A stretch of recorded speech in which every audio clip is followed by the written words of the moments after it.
Class 3 में आप सभी का स्वागत है। बच्चों, हम लोग आज पढ़ेंगे पार्ट 6, नाम है चमत्कारी टोपी। पहले ऊपर वाले शब्द हम लोग पढ़ लें। चलिए पढ़िए। शरारत, दर्पण, चमत्कारी, अदृश्य, विश्वास, आशीर्वाद, स्वादिष्ट। कहानी शुरू करते हैं। बहुत समय पहले की बात है। रसिया नाम का एक लड़का अपने माता पिता के साथ रहता था। वह बड़ा नटखट था। शरारत करने और वस्तुओं को उलट पुलट कर देखने में उसे बड़ा आनंद आता था। रसिया के पिताजी दर्जी का काम करते थे। सुंदर सुंदर टोपियां बनाने में उसके पिता निपुण थे। एक दिन रसिया अपने पिता की दुकान पर चला गया। उसके पिता को बाजार से सिलाई का सामान लाना था, इसलिए उन्होंने उससे कहा, रसिया बेटा, तुम कुछ देर दुकान पर रुको, मैं अभी आता हूँ। यह कहकर उसके पिता बाजार चले गए।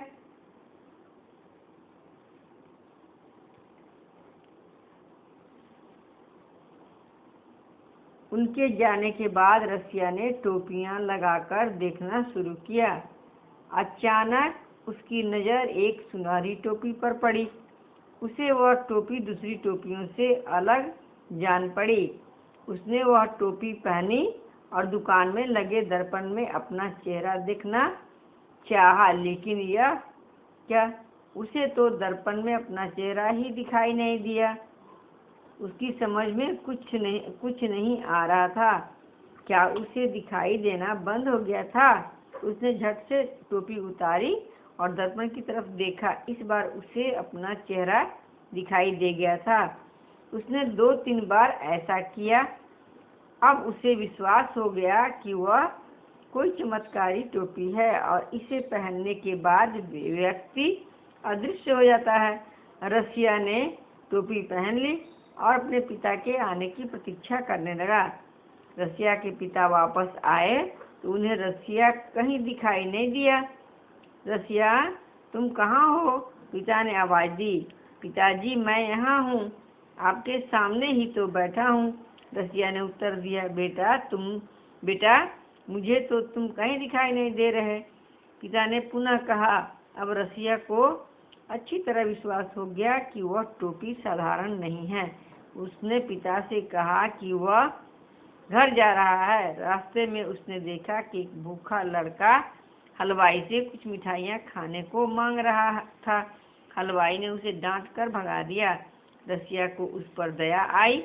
उसने मिठाइयों का एक थाल लाकर उस लड़के को दे दिया।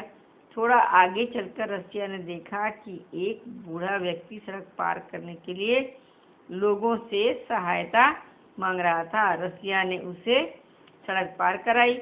उस बूढ़े व्यक्ति ने उसे आशीर्वाद दिया। रसिया की बहुत दिनों से राजमहल देखने की इच्छा थी।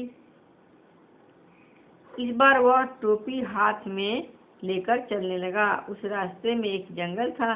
जंगल से गुजरते हुए एक शेर ने उसे देख लिया। शेर उसकी ओर दौड़ने लगा। रसिया भी भागने लगा। अचानक उसे अदृश्य कर देने वाली टोपी का ध्यान आया। उसने टोपी पहनकर शेर से अपनी जान बचाई। दिन छिप गया था। रसिया राजमहल के पास पहुंच गया। उसने देखा कि राजमहल के द्वार पर 2 पहरेदार हाथों में लाठियां लिए खड़े थे। वह टोपी पहनकर बेहिचक उनके बीच से राजमहल में घुस गया। सुंदर सुंदर पर्दे, फूलों की मालाएं और हीरे मोतियों से जड़ा राज सिंहासन देखकर वह बहुत खुश हुआ। थोड़ा आगे बढ़ने पर उसने देखा कि राजा, रानी और राजकुमार अपनी अपनी कुर्सियों पर बैठे थे। देखिए, यहाँ सभी बैठे हुए हैं, खाना खा रहे हैं। उनके सामने स्वादिष्ट पकवान रखे थे। उनकी सुगंध से रसिया के मुंह में पानी आ गया। उसने एक थाल में अच्छे अच्छे पकवान रखे और खाने लगा। अचानक उसे एक शरारत सूझी। उसने रसगुल्लों का एक कटोरा फर्श पर पटक दिया। मेज पर रखी थालियों को ऊपर की ओर फेंकने लगा। राजा रानी और राजकुमार भौचक्के थे, उनकी समझ में कुछ नहीं आ रहा था। वे उसे किसी भूत प्रेत की शरारत समझ रहे थे। इधर रसगुल्लों का रस फर्श पर गिरने से उस पर मक्खियाँ भिनभिनाने लगीं। मक्खियों के कारण रसिया भी परेशान हो गया। उनसे बचने के लिए रसिया इधर उधर हाथ पांव मारने लगा। उसका एक हाथ सिर पर लग गया, जिससे टोपी फर्श पर गिर गई। उसी समय राजकुमार ने उसे पकड़ लिया। रसिया के हाथ पैर कांपने लगे। वह राजा के पैरों में गिरकर क्षमा मांगने लगा। राजा दयालु स्वभाव का था, उसे उस पर दया आ गई। राजा ने उससे कहा, बेटा कभी भी ऐसी शरारत मत करो जिससे किसी को परेशानी हो। हमें दूसरों की भलाई के लिए ही कार्य करना चाहिए। सजा के रूप में राजा ने उस चमत्कारी टोपी को उधड़वाने का आदेश दे दिया। बच्चों, ये कहानी खत्म हो गई।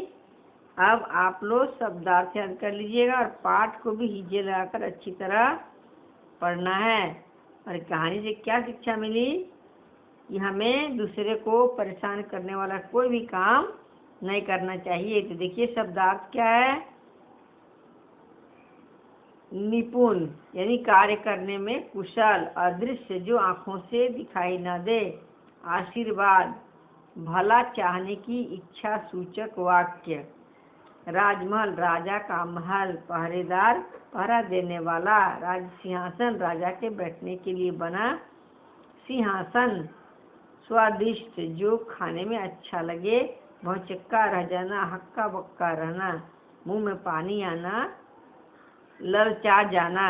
धन्यवाद बच्चों, आप भी पढ़िए, शब्दार्थ याद कीजिए। दूसरे दिन हम इसका प्रश्नोत्तर बनाकर आप लोगों को भेज देंगे बनाने के लिए और याद करने के लिए। धन्यवाद।